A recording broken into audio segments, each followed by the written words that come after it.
Hey booksters, it's Morgan. Today's video I'm going to go over all of the books that I read in 2023, how it was being on GoodReads for the first year, and my plan for 2024.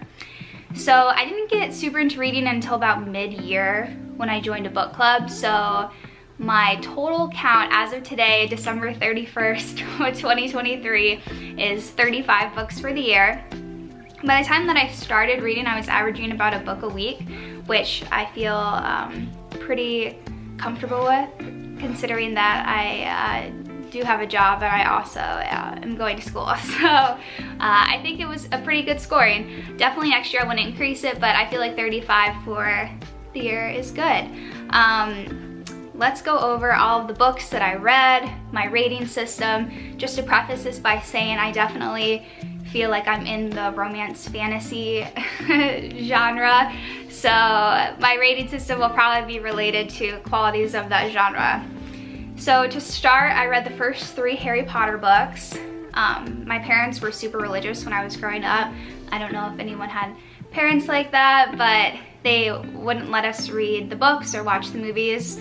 I actually snuck one of the books, I think it was one of the books on this, yeah, Chamber of Secrets, and got caught. It was in my backpack, and my mom was like, you can finish the book, but then you can't, you know, read anymore. So that's what happened. Oh, hey Kev. So now as an adult, I was like, let me get back into, you know, reading these books. I'd love to get through the series. And as you will later find out, I did not get through this series. So for next year, I'm putting it on the list. Okay. But the first 3 Harry Potter books obviously gave them 5-star ratings. They were super good, and I'm like obsessed with the movies. My brother and I basically had this like house revolt where when I was 16 and he was 13, we were like, we're going to watch these movies. And as a result, we got really into them because kind of like with kids, you take something away, then they just like really want it and then kind of hyperfixate on it. So like for example, Kevin, his middle name is Severus, and then Leo is over here and his middle name is Albus. So ended up being super into Harry Potter. But yeah, 5-star ratings for those. The next one was the first book club book that I read, which was Love in Other Words by Christina Lauren. And it was really cute. It was an easy read, pretty short. I'm not gonna do any spoilers in this, but it's about a girl who meets her childhood crush and they just try to figure out if they can make it work. So that I gave 4 stars, which I feel like is pretty fair. And then my first romance fantasy book that I read, the first kind of like smut book that you could call it, which was A Touch of Darkness with Hades and Persephone. And I loved this book. If you haven't read it, I highly, highly, highly recommend it. I got it on Audible too, and the Audible actors are fantastic. So I gave this 5 stars, which it definitely deserves it. It's about, so Persephone is a goddess and she hasn't been raised around other gods and goddesses, and she comes in contact with Hades and they have a bet and she loses, and the repercussions of that is basically a light synopsis of that book. But highly, highly recommend it if you like romance fantasy and you like a little bit of smut. A Touch of Darkness is going to be a favorite for you. So the next book that I read was another book club book. At this point, I still was trying to figure out like what my favorite genre of reading was. This one was called One Italian Summer. It's about a girl whose mom has passed away. She's an adult and she goes to Italy for a trip her and her mom were gonna take, and things happen. It was a good book. I feel like some of it, like there were strings that were left, you know, unfinished. So I was like, eh.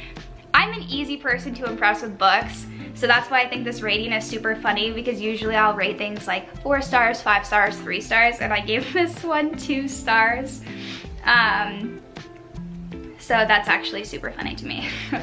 The next one was also a book club book, Clara in the Sun. This is like a dystopian novel. It's like more of a think piece. It's definitely really sad. It's about this little girl who's been like genetically engineered to be smarter, but as a repercussion of that, her body is super sick. So this happens to a bunch of these kids from these wealthy families. So the government creates these robots to like help them compensate for certain things, and Clara is the name of her robot, and it's just about Clara seeing the world and what's happening through her lens, which is kind of, I feel like in a way it's supposed to be objective, but also like it ends up being subjective, right? Because, you know, it's still her opinion of what she can see and like how she views things. And it's interesting because on one hand, it's like at the beginning, I feel like you take things for fact because you're like, oh, she's a robot. It's just like she's just relaying information. And then as it progresses, you're like, okay, well, I'm not sure how reliable this is. But, you know, it was a good read. I am not someone who super loves think piece books. I view reading as like a way to, you know, it's like a movie, it's like a release kind of thing. Like I kind of like self-helped book myself way too much, and then as a result I feel like I've taken in too much knowledge. So things like that, like I try not to get existential when I'm reading. I feel like it's not super good for me. But I did think it was a good book. I wouldn't want to read books like this every week, but yeah, it was good, and a lot of people have read it. So if you want to read it, you want to talk about a book at a dinner party, this could be a very good book that you could use pretty much in any setting. And this I gave 4 out of 5 stars. Also, I would like to say that my book club is full of very educated women, which is amazing, but I feel like some of the titles reflect that. So whenever I'm like, oh, this is from book club, it's probably going to be more of like a thought piece. Besides when I get my picks in book club, and then they're gonna be like fun light reads, which I feel like some people appreciate and some people are like, really? And I'm like, yes, really. Okay, so next was A Touch of Ruin, which is the second book to Hades and Persephone saga, and again, super great. I also read this one on Audible. I gave it 5 stars. I think that there are 3 books in this, and from what I remember people telling me, the 3rd book maybe isn't as great. Something happened with the author. I think maybe she lost someone during COVID, and so someone was saying they felt like that was reflected in her writing. It kind of felt like it was maybe rushed a little bit because she was dealing with other things. So I actually haven't finished the series. So 2024, I will be finishing the series. Even though people have said that, I'd still like to figure out how it ends. But yeah, I gave this one 5 stars. So if you're looking for a series, a smutty series, The Touch of Darkness, A Touch of Ruin are gonna be good choices. Okay, the next book is City of Girls, which the reason I read it is because a friend of mine was like, oh, you should read it. He's also a guy, so I feel like that also kind of changes if the book's gonna be good or not, from my perspective on the kind of books I like. But anyways, City of Girls is about this rich young girl. She's like 19, and she moves to New York City to live with her aunt, I believe, and her aunt owns a playhouse, and she obviously like runs plays, and it's kind of about this 19-year-old girl who kind of runs around New York City partying it up and stuff. And the book overall is about this old woman in present day, she's like 90, reflecting on this story and writing it to a younger girl to tell her about her life. It was okay. I feel like it dragged on a lot, and I think maybe the fact that it was so realistic made me be like, eh, because there are some like sad topics that happen in the book, which, I mean, that's just how life is, but I feel like it was a little bit depressing in a way. Certain parts were definitely like sad. So I gave it a 3, which I feel like is a very fair score. So not to say you wouldn't like it, but it definitely felt like a 91-year-old talking about their life for a very long time. Which is still funny to me that I think that this book is better than One Italian Summer, because I gave that one a 2. Okay, now for the good stuff, the fantasy romance, the smut introduction basically. We get into A Court of Thorns and Roses, and I'm not gonna give too much away just in case you haven't read it, but you totally should. This is such a good series. This is a really good series to like rekindle your love for reading. It definitely did that for me. The first couple chapters of A Court of Thorns and Roses are super boring. No one ever says that. I'm gonna tell you. So if you start it and you're like, ew, keep going. The first couple of chapters, it's kind of very like Hunger Games-esque. I think even that's how Hunger Games starts, with Katniss hunting, right? It's basically just Farrah hunting, and it's like, but it gets way better, so keep reading it. I feel like, I'm looking at my scoring right now. I'm trying to remember what I rated it. Probably like a 3 or 4. Let's see.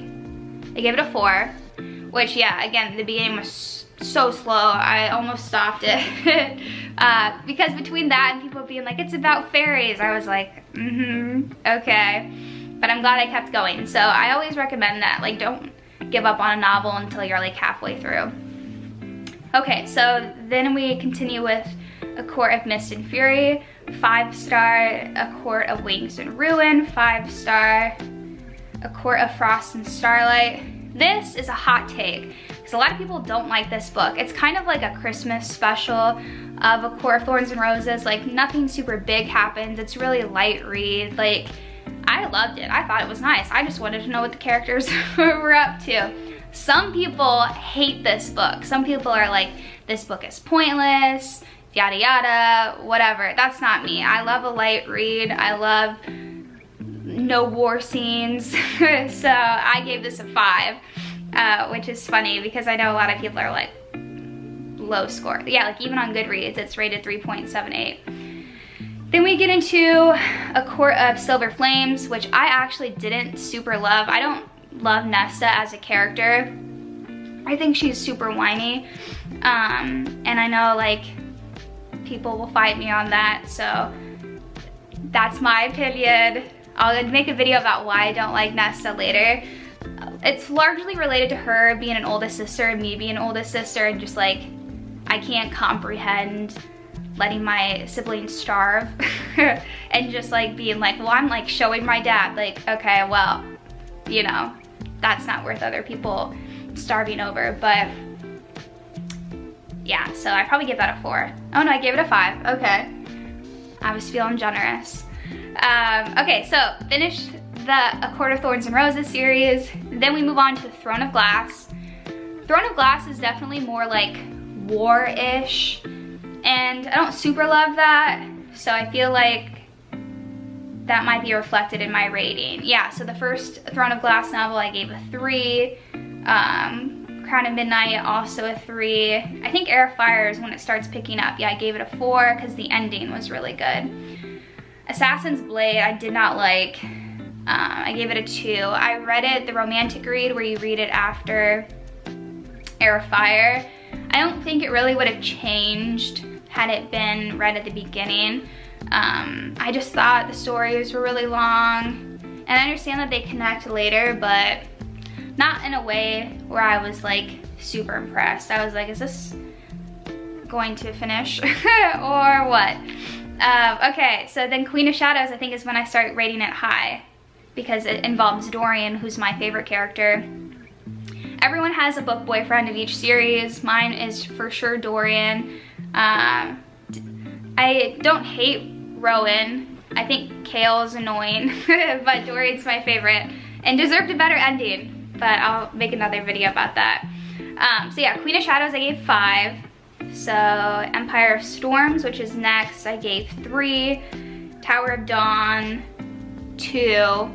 Again, yeah, anything super war-based, or like I think Tower of Dawn is Kale's story. And like I said, I'm not like a big Kale person, so that's why that received a 2. Kingdom of Ash, I feel like was super overhyped for me because everyone was like, oh, it comes together, like you're gonna love it. Everything, you know, everyone ends up somewhat happy. Besides Dorian, and I will discuss this at a later time to not give it away, but I just feel like Dorian's ending, I was like, really? And I feel like some people like Dorian's ending, and I was like, he deserved more for all he went through. So I gave that a 3. Then we move on to Crescent City, which is an amazing series from the start. There's like 2 or 3 pages where the world building's kind of confusing. I literally just like read it and was like, yeah, I'll figure it out later if I need to figure out how things are connected. So yeah, just ignore that part. Honestly, it's really not super relevant, the world building, and you can look at it later. But yeah, Crescent City, House of Earth and Blood, I gave a 5. House of Sky and Breath, I gave a 5. Super great. If you are trying to figure out where to start in a series, I mean, Crescent City is in present day, which adds a really nice take to it, and it gets straight to the point. So it's a great book series. And the ending of the second book is really nice. I'm not gonna spoil it, but you'll wanna read it if you're reading the other series. Okay. Then we move on to Fourthwing, which kind of continues fantasy romance. Obviously, Fourthwing was like, I think maybe rated as the top book of the year. I don't remember on what platform that was, if that was on GoodReads or whatever, but yeah, I loved Fourthwing. I thought it was really nicely written. Violet in the story has Ehlers-Danlos syndrome, which is a connective tissue disorder, but it also seems as if she might have POTS syndrome, which is what I have. So just some of the scenes where she's like having to like work 2-3 times harder than everyone else, I thought was very relatable. She was like, I'm always like in pain. I don't have that specifically, but like having like the always of a symptom, I feel like is very, it was nice to read, and still have her be a really strong protagonist, I thought was really lovely. And I know that the author also has Ehlers-Danlos, so I think that that was really nicely written, and I think that the chronic illness girlies appreciate that. Okay, then for a book club, I finally got my pick to choose a book, and on Book Talk, the book Assistant to the Villain was trending. Apparently a girl had made videos with like these bits and then turned them into characters, and then everyone was like, write a book. So she wrote this book, and it was cute. I actually really liked it. This girl works for a villain.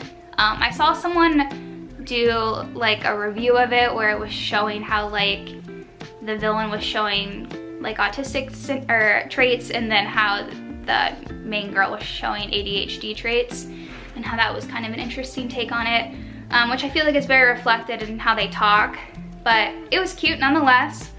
I gave it a 4 out of 5, and I'm glad that everyone in book club had to read a nice lighter read.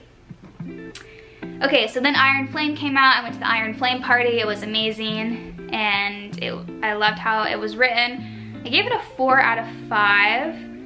I wonder why I didn't give it a 5. I honestly don't remember, but yeah, I thought it was cute. Okay, so then after that, I feel like there was a little bit of time before any books were coming out, so I read The Do-Over by Lynn Painter. If you want a super light read, kind of like watching like romantic comedy, this is a really good book. I gave it a 5. It's about this girl who has to keep redoing over the same day, and she figures out why, and there are a couple of different guys in the book. But yeah, it's cute, especially for Valentine's Day. Would recommend. Then I read Divinerivals by Rebecca Ross. It's about these 2 rival newspaper writers who are connected through magical typewriters. But it's cute. I would highly recommend it. The second book just came out. It's also on this list. And it's also about, there's like gods involved in it and a war. I feel like all romantic fantasy books have a war. I wish they didn't. I wish we could figure out some other way to be in that realm and not be fighting like that, but It does seem to be a mainstay of the genre. So next up was another kind of like romantic comedy book called The Love Wager, and it was also super cute. I'm trying to remember what this book was about. Oh, okay. This girl and this guy meet, and then they make this bet on who can find love first, and things happen as you would expect them to. So it was cute. I gave it a 4. And then the next book club book was Lessons in Chemistry. It's about this girl who is a scientist in the 70s, and just how issues arise from that, and how she's not appreciated for her talent. And yeah, it's honestly kind of a sad book. And then she meets a guy who definitely loves her for her, and then all this other stuff happens. There's a super cute dog in it. Kind of reminds me of this one. But yeah, I honestly thought the book was kind of sad. I understand it was supposed to be realistic and it got a lot of awards, but I feel like I left the book being kind of like bummed out. So I feel like I probably gave it a 3. Yeah, I was feeling very bummed by this to give it a 3. Okay, so the next book was This Vicious Grace. My friend Christina picked it out because we have this book list that we're trying to get through. I think maybe we saw it in Barnes & Noble, but it's cute. It's about this girl who's like chosen to save the city, and she has to find a partner, but she keeps killing them when she touches them. So it's about her figuring that out. It was cute. They probably give it a 3. I gave it a 3. There is a second one to it. I think just came out this month, so I will be reading that. And then we move on to From Blood and Ash. Wait, I hope I didn't confuse those two between Vicious Grace and Blood and Ash. I don't think so.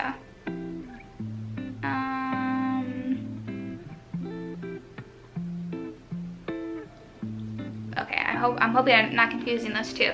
But this one is about a girl named Poppy, and she is supposed to experience this like ascension thing. She's also like chosen.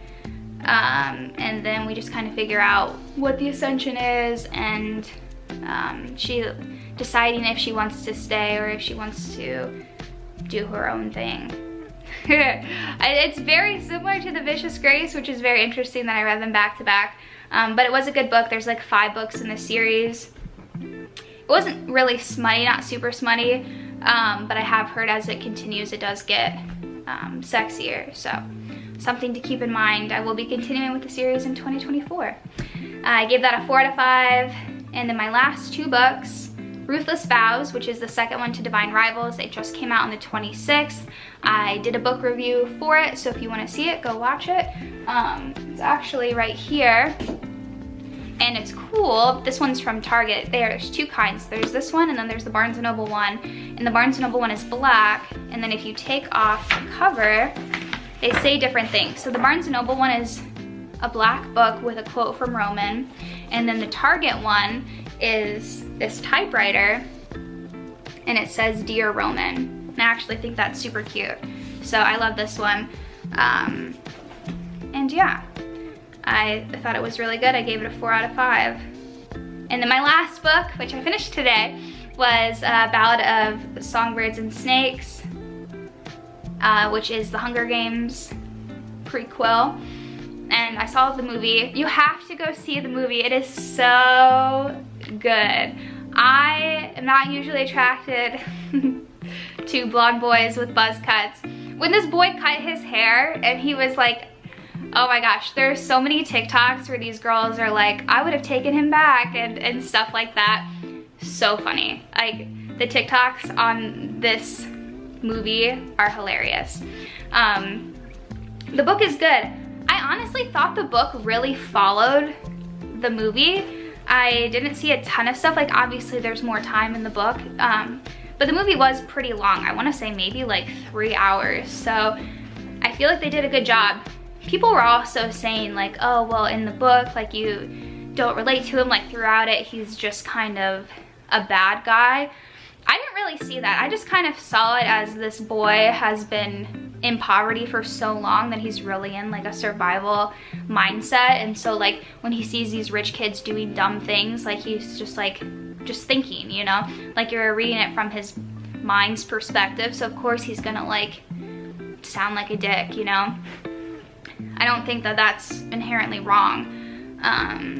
So I liked his character. I love two types of villains. I love a villain that you can super relate to, which I feel like Snow is that. And then I love a villain who you're just like, why? Like Joker in Dark Knight. So I thought that they were really well written, and I gave that a 4 out of 5. I might have given it a 5 out of 5 had I read it before the movie, but I just followed the movie so closely. Like a lot of times I was just like, yeah, and then this happens, and then this happens. So anyways, that concludes the 35 books I read this year, a little bit about them, if I would recommend them. For next year, the goal is to read 50 books. I feel like I'll surpass it, but I don't want to stress myself out because then it becomes not fun. This was my first year having GoodReads, and I highly recommend it because it keeps you on track, and then you finish it and you can add your friends and kind of see what your friends are reading. And I think that is super nice. So I would definitely recommend it. And trying to think of anything else I want to say on this topic. Just that if you haven't gotten into books, go down this list. I'm sure you'll find something that you like. And I'm super excited for all of the books of 2024. So thanks for watching this video, and I will see you in the next one.